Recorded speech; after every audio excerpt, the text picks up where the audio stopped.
RBI ने ब्याज दरों में बढ़ोतरी कर दी है, यानी कि रेपो रेट को अब 35 बेसिस पॉइंट से बढ़ा दिया है। इसका मतलब क्या है? इसके मायने आपके वॉलेट के लिए, आपके लोन्स के लिए क्या है? तो ये मानकर चलिए कि जब भी आरबीआई अपने रेपो रेट में बढ़ोतरी करेगा, बैंक्स इस हाइक को पास ऑन करेंगे, क्योंकि बैंक्स के लिए बोरो करना महंगा हुआ, इसलिए बैंक्स आपको भी लोन्स महंगे दामों पर देंगे, महंगे रेट पर देंगे। और ये इसका सीधा सीधा मतलब होता है, यानी कि जो अभी करंट लेंडिंग रेट्स हैं ये सीधे सीधे बढ़ जाएंगे इस रेट हाइक के बाद।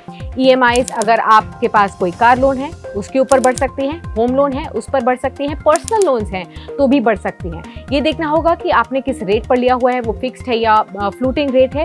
खासतौर पर अगर आप न्यू लोन बोरोवर हैं तो डेफिनेटली आपके लिए इंक्रीज रेट्स ही अप्लाई होंगे। अब ये भी देखना जरूरी है कि बैंक्स पिछले 8 महीने से लगातार आपके लिए ये लेंडिंग रेट में बढ़ोतरी कर रहे हैं, क्योंकि पिछले 8 महीनों से लगातार आरबीआई ने भी मई के महीने से रेपो रेट में बढ़ोतरी की है। इनफैक्ट ये 5वीं बार है जब रेपो रेट में इंक्रीज हुआ है पिछले 8 महीने में। अब ये रीसेंट रेट हाइक जो 35 बेसिस पॉइंट्स का हुआ है, इसके बाद जो क्यूमुलेटिव राइज हुआ है अभी तक रेपो रेट में, वो 225 बेसिस पॉइंट्स का है मई से लेकर अब तक। अब ये 225 बेसिस पॉइंट्स का इंक्रीज, ये मतलब होता है कि अगर आपने मान लीजिए मार्च या अप्रैल के महीने में कोई लोन लिया होता और तब उस लोन का जो रेट था, इंटरेस्ट रेट था 7% था, आज की डेट में इस 225 पॉइंट्स के इंक्रीज के बाद इसे सीधे सीधे 9.25% पर ले गया है, यानी कि आपके लिए अब लोन लेना महंगा हो गया। खास तौर पर अगर आप ये कंसिडर करें कि मान लीजिए आपने एक होम लोन लिया था 30 लाख रुपए का 20 साल के टेन्योर के लिए, तो करीब 17 से 18% तक की आपकी ईएमआई में बढ़ोतरी हुई है इस पूरे 225 बेसिस पॉइंट्स के जंप के बाद। अगर आपके पास कोई लोन था होम लोन जिसमें 30 साल के लिए आपने ये लोन लिया था, तब अब आपका जो ईएमआई में इंक्रीज हुआ है वो करीब 23% हो चुका है। यानी कि एक ब्रॉड रेंज देखें तो 17 से लेकर 23% तक के बीच में आपकी ईएमआईज में इस पूरे ही 8 महीने में इजाफा हुआ है। तो अब एज अ बोरोवर आपको क्या करना चाहिए? अपने इम्पैक्ट को रिड्यूस करने के लिए, जो लगातार ब्याज दरों में बढ़ोतरी हुई है, रेट हाइक्स हो रहे हैं, इसके इम्पैक्ट को कट करने के लिए आपके पास क्या ऑप्शन है? 3-4 ऑप्शन हैं जो कि एक्सपर्ट्स बताते हैं। पहला, आप अपने होम लोन को प्री पे कर सकते हैं, जिससे कि आपका ओवरऑल जो टेन्योर है वो छोटा हो जाएगा और अल्टीमेटली आप कुछ पैसे बचा पाएंगे।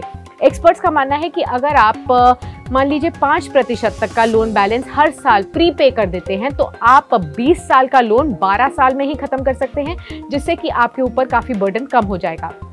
अगला ऑप्शन होता है आप अपनी ईएमआईज को बढ़ा दें, यानी कि जो ऑटोमेटिकली आपकी ईएमआई में जंप हुआ है वो तो हुआ ही है, आप अपनी तरफ से भी वॉलंटरीली भी अपने ईएमआई को बढ़ा सकते हैं अगर आपके पास लिक्विडिटी है तो। अगर आप मान लीजिए एक्सपर्ट्स मानते हैं हर साल अपनी ईएमआईज को 5% से भी बढ़ाते हैं, तो भी आपका जो लोन है 20 साल का लोन, वो 13 साल से कम में भी पूरा हो सकता है। आखिर में एक और ऑप्शन होता है रीफाइनेंसिंग होम लोन का ऑप्शन होता है, या फिर कोई भी आप अपनी गाड़ी का लोन है, पर्सनल लोन है, इसे रीफाइनेंस करा लीजिए। रीफाइनेंस का मतलब ये होता है या तो आप अपने करंट बैंक में ही या फिर आप किसी और बैंक में जाकर ये पता कर सकते हैं कि जिस रेट पर आपको लोन मिला है क्या उससे कम रेट पर कहीं और आपको ये ऑप्शन मिल रहा है या नहीं। एक्सपर्ट्स का मानना है अगर किसी बैंक में और आपके बैंक में इस ब्याज दर का जो डिफरेंस है 50 बेसिस पॉइंट से है, 0.5% से है, तो डेफिनेटली आपको ये ऑप्शन एक्सरसाइज करना चाहिए, क्योंकि इससे आपके ऊपर काफ़ी फायदा मिलेगा आपको। ऑन द फ्लिप साइड, ये तो बोरोवर्स की बात हो गई कि लोन्स महंगे हो रहे हैं, ईएमआईज महंगी हो रही है और ये रेपो रेट का असर है। फ्लिप साइड पे, पॉजिटिव साइड पर भी रेपो रेट के बढ़ने का एक असर होता है और वो होता है डिपॉजिटर्स के लिए। अगर आप फिक्स्ड डिपॉजिट में अपना पैसा डालते हैं, सेविंग्स में अपना पैसा डालते हैं, तो हो सकता है आपके लिए यहाँ पर रेट्स बढ़ते हुए नजर आए, क्योंकि एक तरफ जहाँ बैंक्स लेंडिंग रेट को बढ़ाते हैं, डिपॉजिट रेट्स को भी उनको बढ़ाना होता है। ये हालांकि सच बात है कि अभी तक जिस मेजर से, जिस पेस से लेंडिंग रेट्स बढ़े हैं, उस पेस से अभी तक डिपॉजिट रेट्स नहीं बढ़े हैं। अगर हम अब देख रहे हैं तो स्टेट बैंक ऑफ इंडिया, जो कि लार्जेस्ट बैंक है इंडिया का, स्पेशली पीएसयू सेक्टर का, यहाँ पर अगर आप देखें तो खास तौर पर जो हमें इंक्रीज देखने को मिला है अराउंड 6.1% तक का देखने को मिला है एफडी पर, यानी कि करंटली एसबीआई आपको 6.1% तक का रेट ऑफर करता है एफडी पर।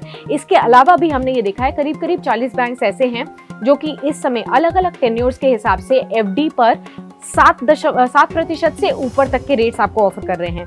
अब मान लीजिए इन्फ्लेशन का रेट अब 7% से कम हो रहा है, तो ये हो सकता है कि आपके लिए अब ये सेंस बनता हो कि फिक्स डिपॉजिट्स में भी आप अपना पैसा कुछ डाइवर्सिफाई करें।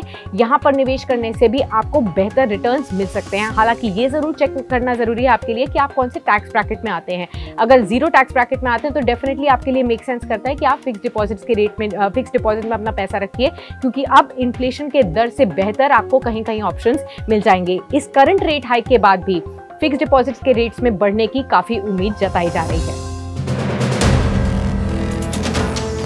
वीडियो पसंद आया तो हमें लाइक, कमेंट, शेयर और सब्सक्राइब जरूर करें।